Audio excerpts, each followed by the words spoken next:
O Senhor Jesus disse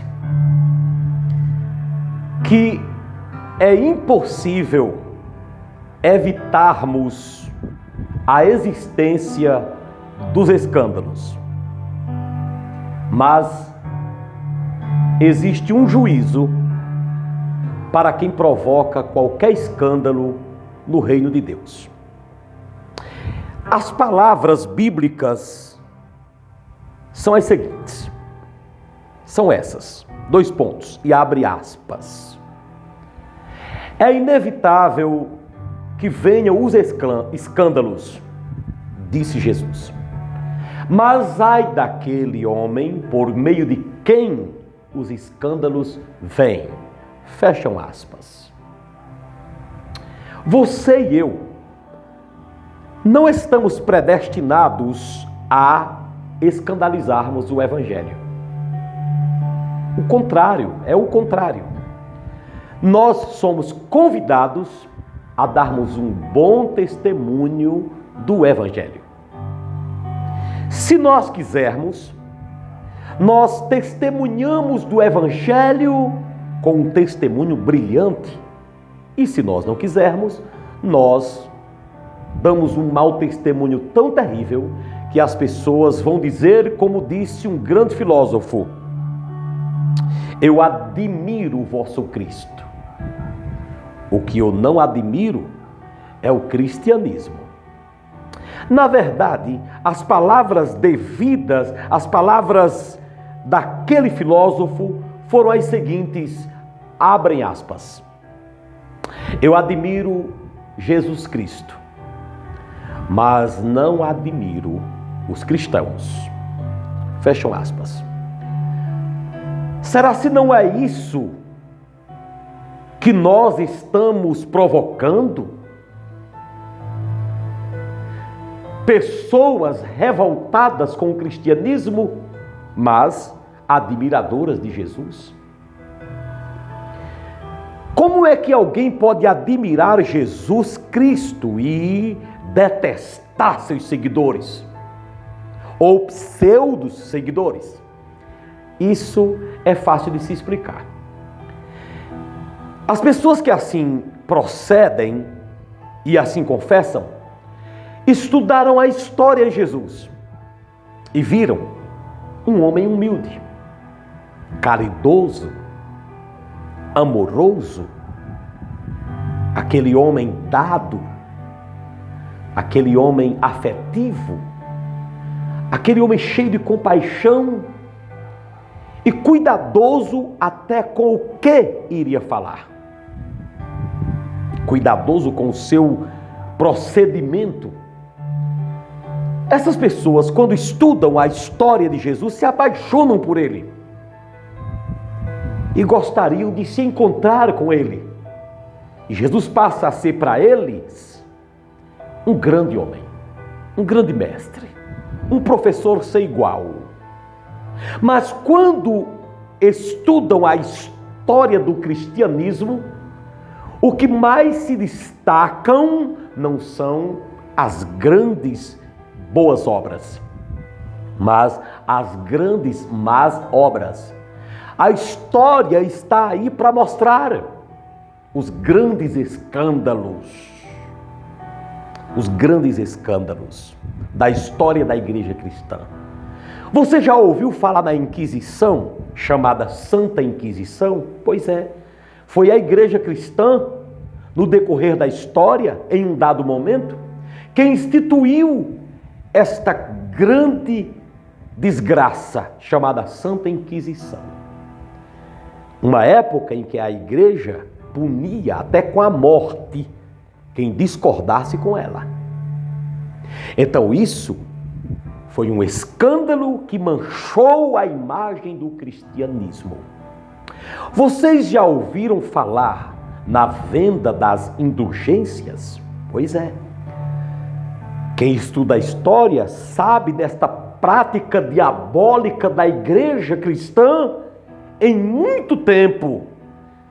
Traduzindo, a igreja passou a vender um terreno no céu para quem quisesse morar lá. É tanto que essa venda de indulgências dava-se até o direito de alguém pecar e já pagar antecipadamente o seu perdão.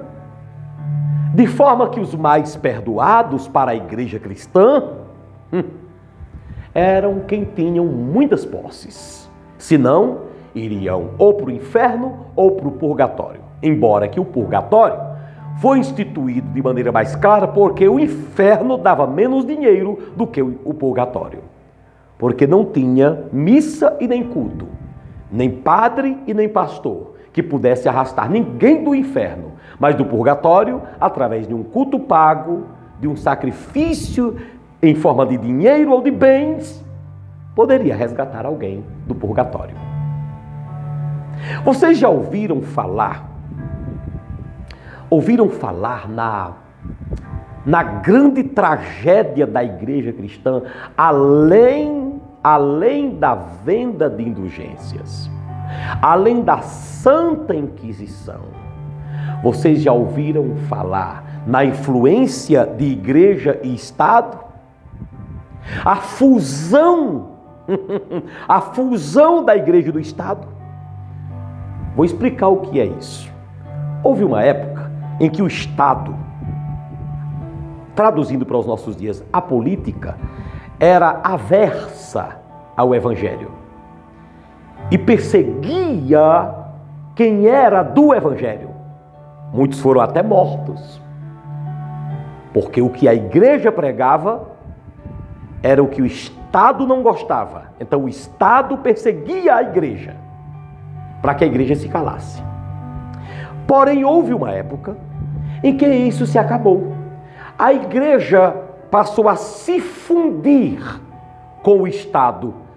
Além de se fundir, ela passou a se confundir com o Estado. De forma que não se sabia mais quem era o prefeito de um lugar, quem comandava uma cidade, um estado, se era o governador, ou o prefeito, ou o pastor, ou o bispo, ou o padre, ou o papa. Agora, a igreja era o Estado. Antigamente, o Estado matava quem ia para a igreja. Agora, o Estado estava matando quem não ia para a igreja. Vocês já ouviram falar desses grandes escândalos da igreja? Pois é, isso existiu. Manchou a imagem do cristianismo no passado. Mas esse versículo da Bíblia ninguém nunca conseguiu tirar. Ai daqueles por meio de quem vêm os escândalos. Ai daqueles. É inevitável que os escândalos venham. Mas ai daqueles por intermédio de quem os escândalos vêm. Isso sem contar nas grandes heresias que assustariam o crente mais comum do livro dos Atos dos Apóstolos. Quem diria que a igreja cristã iria se curvar diante de vários deuses? Uma igreja que nasceu na cruz, com a crucificação de Jesus. Quem diria que a igreja cristã ia pregar tantas bobagens, como é o caso do purgatório, que segundo a Bíblia nunca existiu, nem o limbo para onde iam as crianças não batizadas pela igreja? Pois é, esses são os escândalos mais notórios da igreja cristã através do tempo. A Bíblia nos diz que quem causou esses escândalos irão acertar contas com o Criador do universo um dia, porque assim como é inevitável virem os escândalos, também é inevitável que quem causou-os não sejam punidos.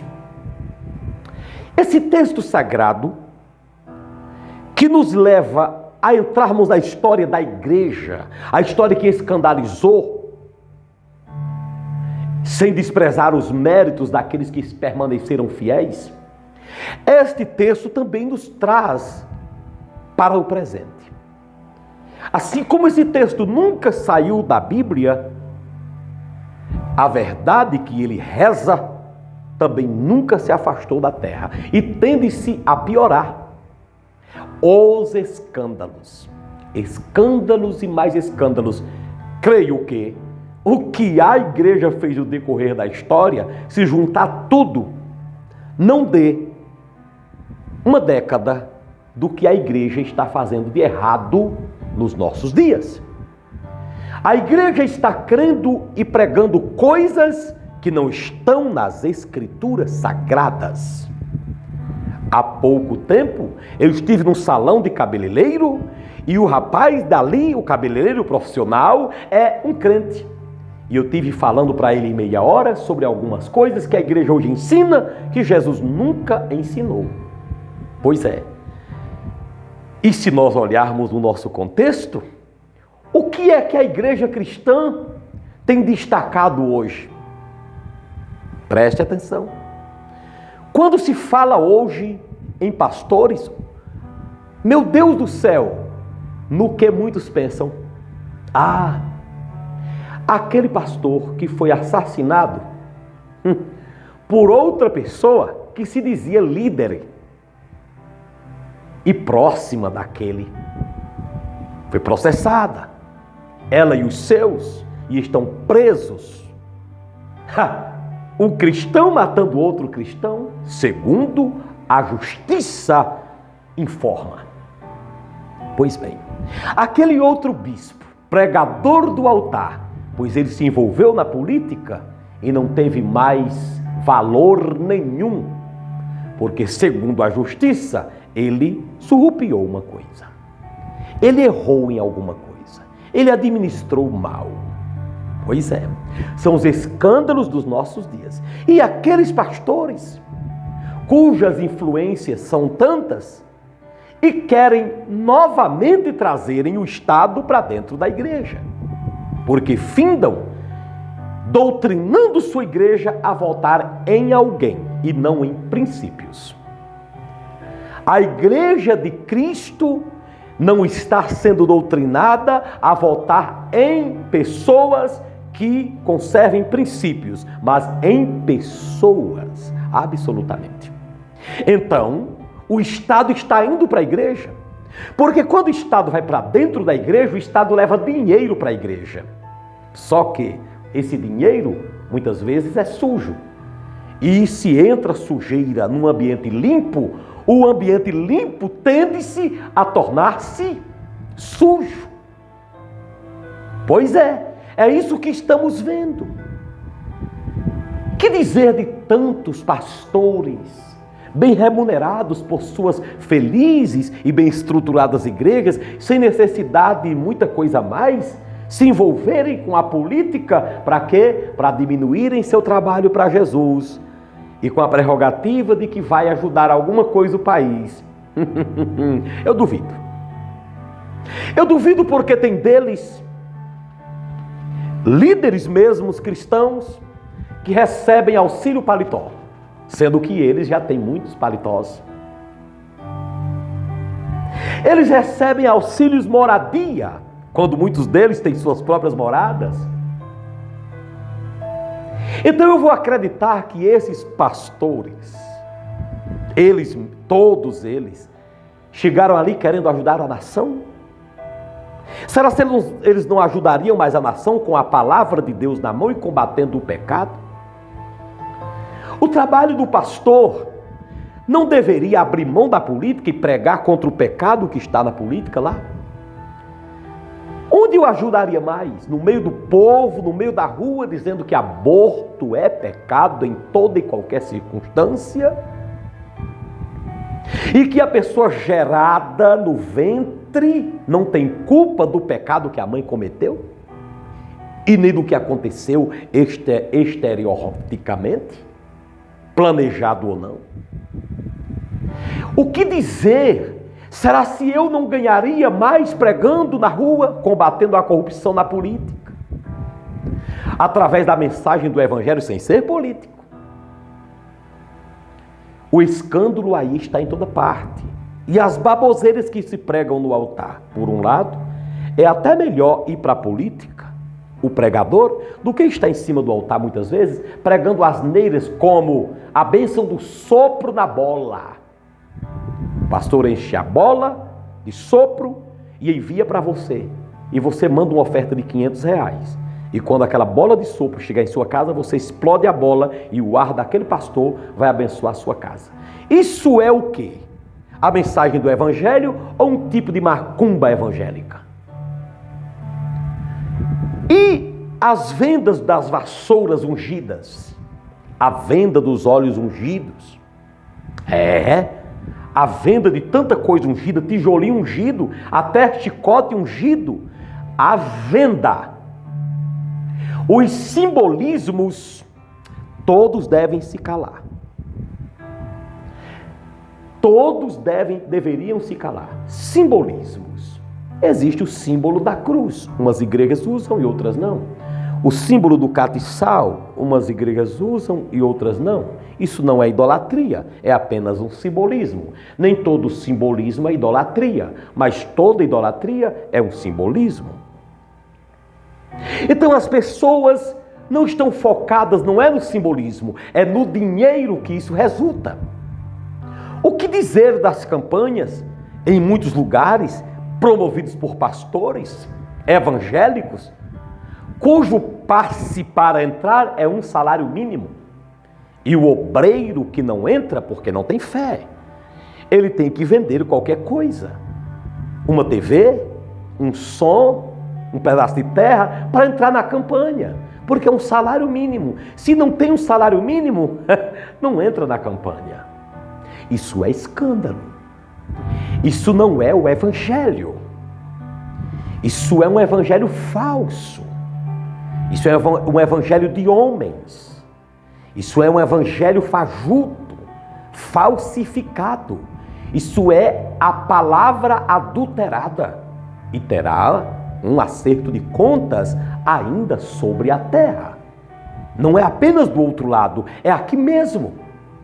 Porque os homens estão fazendo do evangelho, muitos deles, uma brincadeira. Sabe-se deles que inventam que tem a água do Rio Jordão em sua igreja hoje, quando eles nunca pisaram em Israel. A água é da torneira da irmã. Sabe-se de outros que profetizam ter macumba na casa dos irmãos, em cima da telha, e eles vão olhar no outro dia que está lá, e eles vão e encontram. Só que o que não se sabe é que de madrugada obreiros foram peitados para jogarem a trouxa de macumba, entre aspas, qualquer terra lá, para que as pessoas pensem que foi terra do cemitério. Está lá a trouxinha de terra, não foi nem no cemitério. Pegou-se em qualquer lugar. E os obreirinhos jogaram de madrugada para assustar aquela pessoa. Isso é escândalo, isso é parafernália, isso é esculhambação, isso não é evangelho, isso é a pior das desgraças. Eu, particularmente, louvo a Deus pela liberdade religiosa da nossa nação, mas gostaria muito que tivesse um limite para tudo. Essa liberdade religiosa desenfreada, essa liberdade de expressão desenfreada está dando problema. Porque a liberdade religiosa desenfreada está fazendo com que muitos vadios, vagabundos e sem futuros e preguiçosos derem-se a eles nomes até de profetas e pregadores do evangelho. E eles enganosamente levam uma Bíblia para o púlpito e as pessoas ali recebem aquela palavra de um falso profeta. Eu já tive experiência aqui.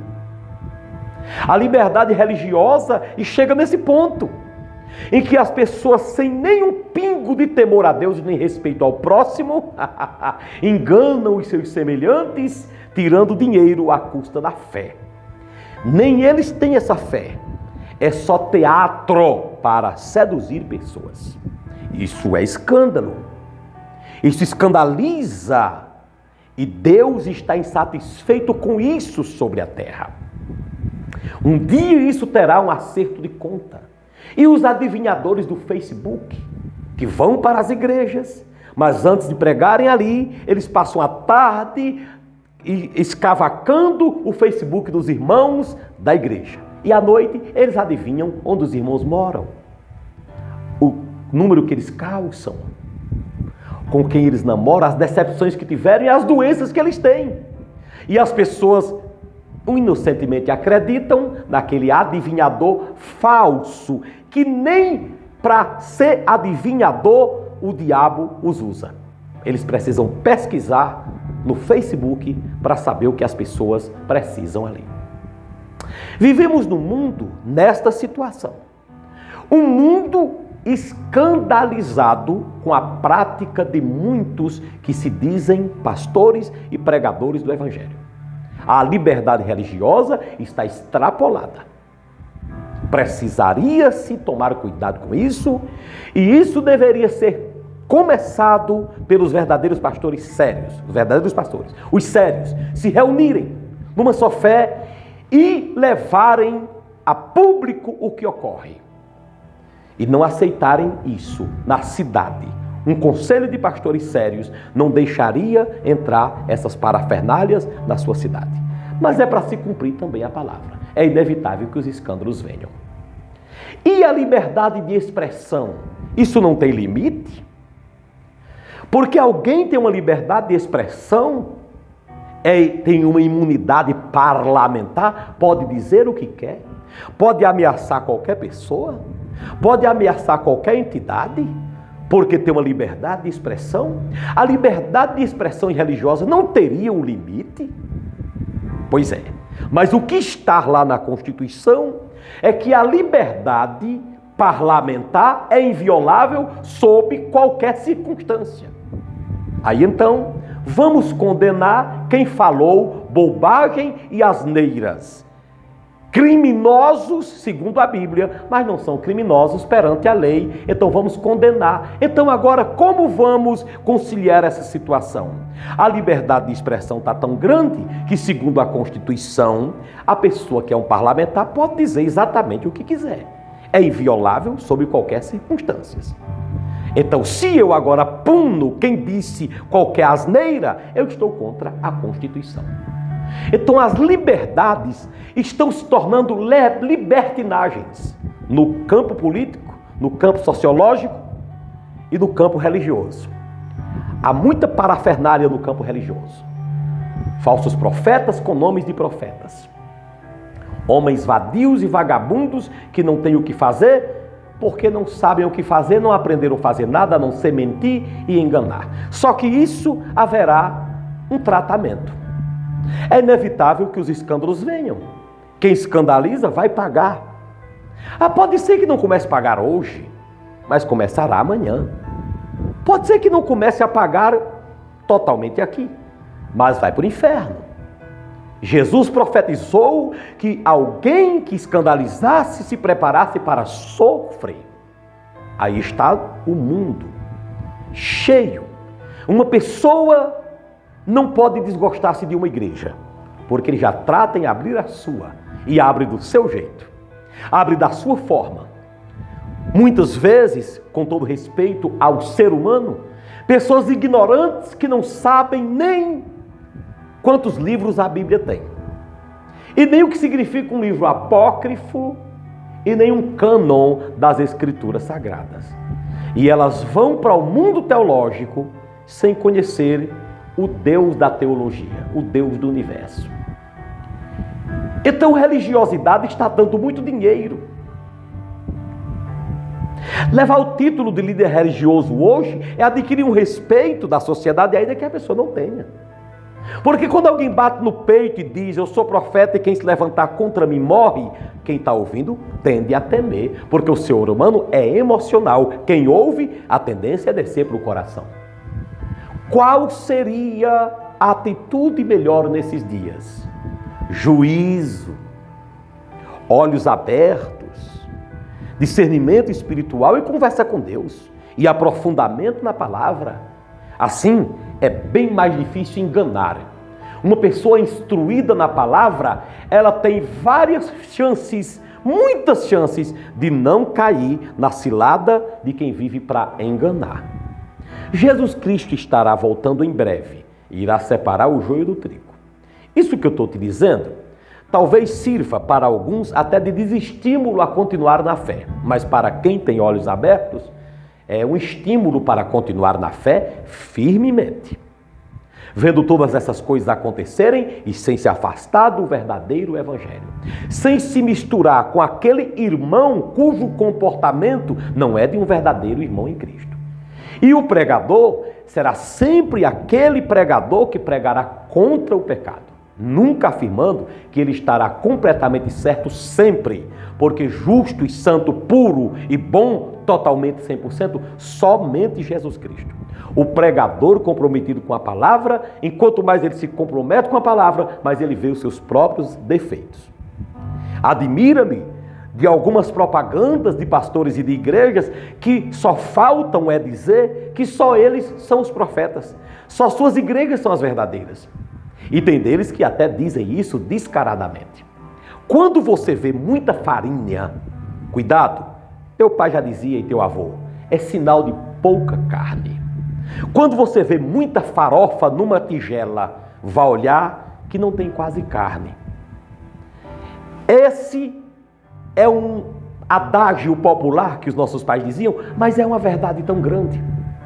Cuidado com aqueles que se informam muito, se promovem muito, colocam-se muito nos outdoors, os seus trabalhos. Isso é interessante, mas desde que ele valorize também os outros. Cuidado com aqueles que se valorizam por demais, ao ponto de só faltarem a dizerem que ninguém mais faz igual a eles.